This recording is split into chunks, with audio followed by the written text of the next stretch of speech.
बहुत समय पहले की बात है। एक शहर में छोटा सा परिवार रहता था। उस परिवार में रवि, उसकी पत्नी जया और उनका 2 साल का बेटा मोनू रहते थे। आज घर से मेरे बाबूजी का फोन आया था। उनकी तबीयत बहुत खराब है। उन्होंने मुझे तुरंत गांव बुलाया है। अच्छा, ऐसी बात है तो मैं आज ही तुम्हारी गांव की टिकट करवा देता हूँ। ठीक है। जया मोनू को लेकर गांव के लिए निकल पड़ती है। जब वो अपने घर पहुंचती है तो देखती है कि उसके बाबूजी बहुत ही बीमार हैं और बिस्तर पर लेटे हुए हैं। बाबूजी, मैं आ गई। अच्छा हुआ बेटी जो तू आ गई। मैं कब से तेरा ही इंतजार कर रहा था। मैं अब आ गई हूँ ना, तो अब आप पहले जल्दी से ठीक हो जाओ। जया के बाबूजी धीरे धीरे ठीक होने लगते हैं। वो मोनू को जान से भी ज्यादा प्यार करते हैं और दिन भर बस मोनू ही मोनू करते रहते हैं। बेचारे बाबूजी यहाँ अकेले कैसे रह पाते हैं, तो पता नहीं वो कैसे मोनू को वापस जाने देंगे। उनको तो हर वक्त मोनू ही चाहिए। जया अपने बाबूजी का अपने बेटे के प्रति प्यार देखकर खुश भी होती है और उसे अब चिंता भी होने लगती है। पर बाबूजी तो मोनू के साथ बड़े ही खुश होते हैं।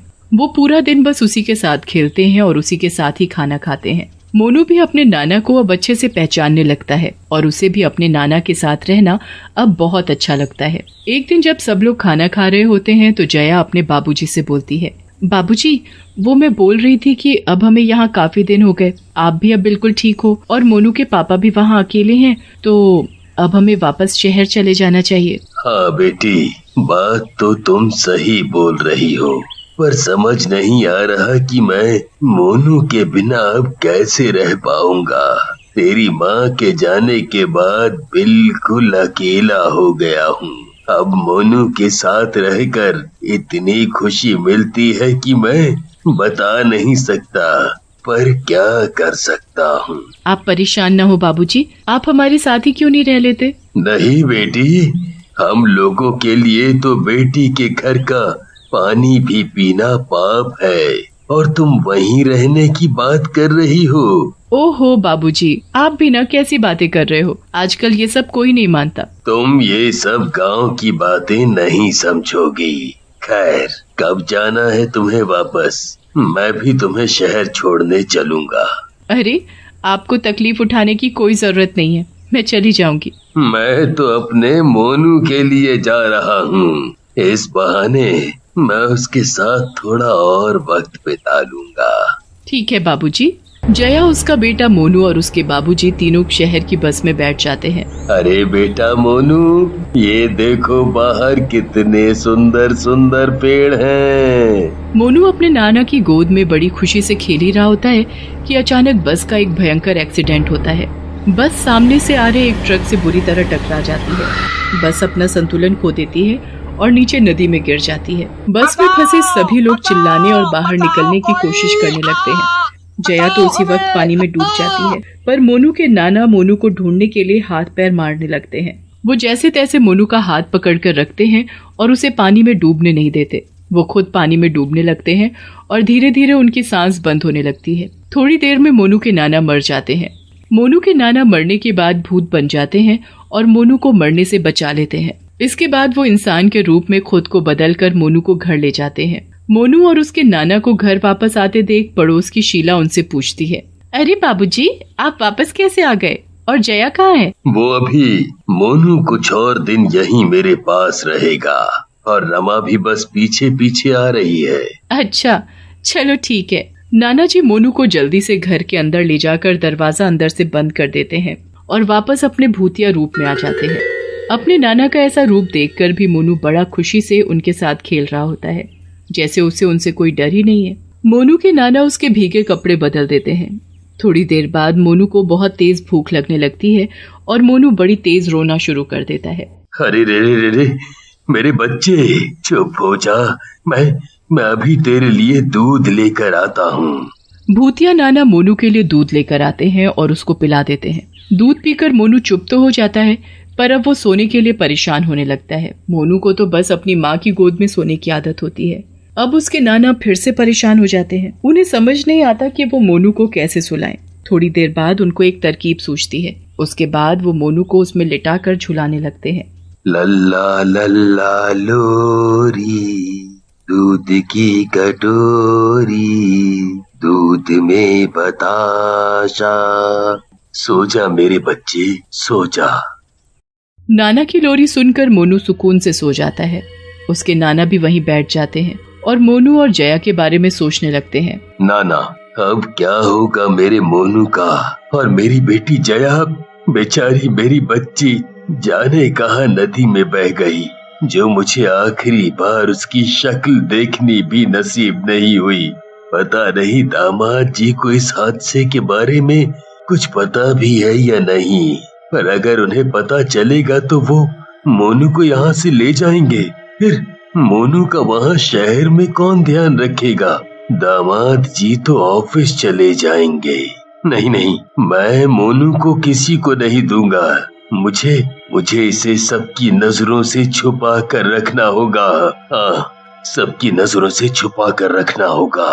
मोनू के नाना मोनू को अकेले ही पालने लगते हैं और गांव वालों को इस बात की भनक भी नहीं लगने देते कि वो मर चुके हैं। वो हमेशा अपने घर के दरवाजे को बंद रखते हैं ताकि वहाँ कोई ना आ सके। ऐसे ही धीरे धीरे 2 दिन बीत जाता है।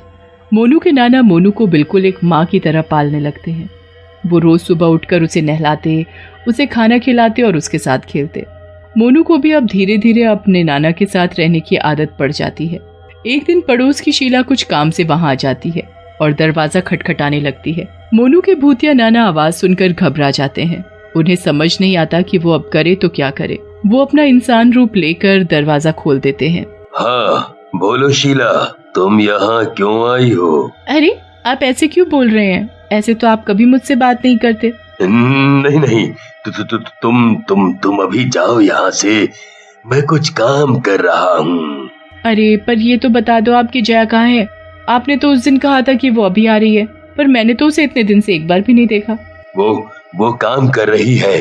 अब तुम जाओ यहाँ से, मोनू रो रहा है। शीला को मोनू के नाना का व्यवहार बहुत अजीब लगता है, पर वो चुपचाप वहाँ से चली जाती है। उसे कुछ तो गड़बड़ लगती है, इसलिए वो रात को फिर से वापस आती है और चुपके से खिड़की से झांककर अंदर देखने लगती है। अंदर का नजारा देखकर तो उसके होश ही उड़ जाते हैं। एक भूत मोनू को अपने बच्चे की तरह खिला रहा होता है और मोनू उसे नाना नाना बोल रहा होता है। हे भगवान, मतलब ये नाना तो भूत है, पर ये सब मामला आखिर है क्या? मुझे इसका पता करना होगा। शीला वहाँ से चली जाती है और अपनी 2-4 सहेलियों को ये बात जाकर बताती है। उसमें से एक नीलम नाम की औरत शीला से बोलती है, अरे मेरे पास जया और उसके पति का फोन नंबर है, मैं आज अपने पति के फोन से उन दोनों को फोन करके देखती हूँ। हाँ बहन, एक बार पता करो। नीलम घर जाकर अपने पति से जया को फोन मिलाती है तो फोन बंद आता है, पर उसके बाद जब वो उसके पति रवि को फोन करती है तो रवि उससे पूछता है, आप कौन? मैं जया की सहेली हूँ। वो मैंने ये पूछने के लिए फोन किया था कि जया आखिर है कहाँ और वो अपने बच्चे को यहाँ अकेले छोड़कर कैसे जा सकती है। ये तुम क्या बोल रही हो? जया, मोनू और उसके नाना की तो मौत हो गई है। जब वो घर वापस आ रहे थे तो बस नदी में गिर गई थी, किसी का कुछ पता नहीं चला। मैं तो आज तक उसी दुख में हूँ। अरे पर मोनू तो यही है और वो अपने नाना के घर में है। आप यहाँ जल्दी आ जाओ क्योंकि उस बच्चे को किसी भूत ने पकड़ रखा है जिसे वो बच्चा नाना बोलता है। ये बात सुनकर रवि की तो हालत खराब हो जाती है। वो तुरंत गांव जाता है और घर पहुंचकर दरवाजा खटखटाने लगता है। जब कोई अंदर से दरवाजा नहीं खोलता तो वो गांव के लोगों को इकट्ठा करके दरवाजा तोड़ देता है। अंदर मोनू अपने भूतिया नाना की गोद में खेल रहा होता है।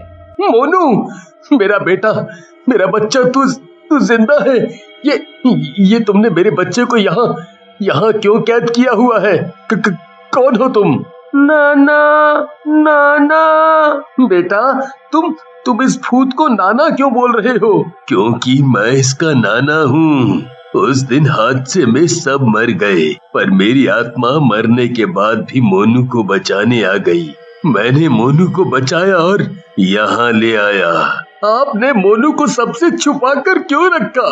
मेरा मोनू ही मेरे जीने का एक सहारा था। मैं किसी पर भरोसा नहीं करता, इसलिए मैंने ऐसा किया। मोनू के भूतिया नाना मोनू को रवि के पास नहीं सौंपना चाहते थे। पापा, पापा।